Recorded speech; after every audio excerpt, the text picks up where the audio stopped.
Naniniwala ang House Secretary General ng Kamara na kailangan ng court order bago kansilahin ang passport ni dating presidential spokesperson Harry Roque.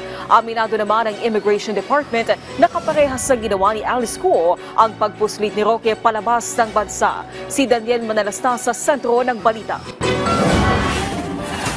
Aminado ang House Secretary General ng Kamara, kinakailangan ng court order bago kanselahin ang passport ni dating presidential spokesperson Harry Roque. Si Roque ay nasa the Netherlands dahil sa posibilidad na maging legal counsel ni dating Pangulong Rodrigo Duterte sa paglilitis sa International Criminal Court. Sabi ng SecGen ng Kamara, mabubusisi ito ng Quadcom na may arrest order laban kay Roque. The House doesn't have jurisdiction over consular matters. No, it's really the DFA.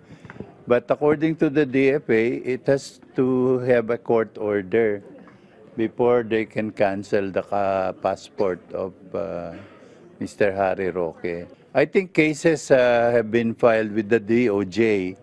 Pending pa yun eh. Once it's filed in the court, that's the time the court can issue an order concerning the passport or the immigration status of Mr. Harry Roque. Sa iniulat ng Bureau of Immigration sa pagdinig ng Senado, nakikita nila ngayon na posibleng parehas ang rutang ginawa ni Roque sa ginawa umano ni Alice Go para makapuslit palabas ng bansa.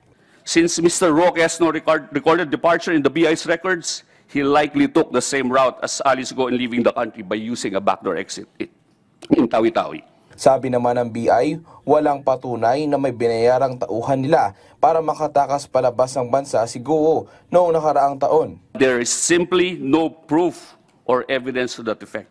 We have been begging any witnesses from any official airport or seaport to come forward for 4 months now. Rest assured, Madam Chair and Honorable Senator, the second we get any proof or evidence to this effect, we will act swiftly to uphold the rule of law within our borders. Daniel Manalastas para sa Pambansang TV sa Bagong Pilipinas.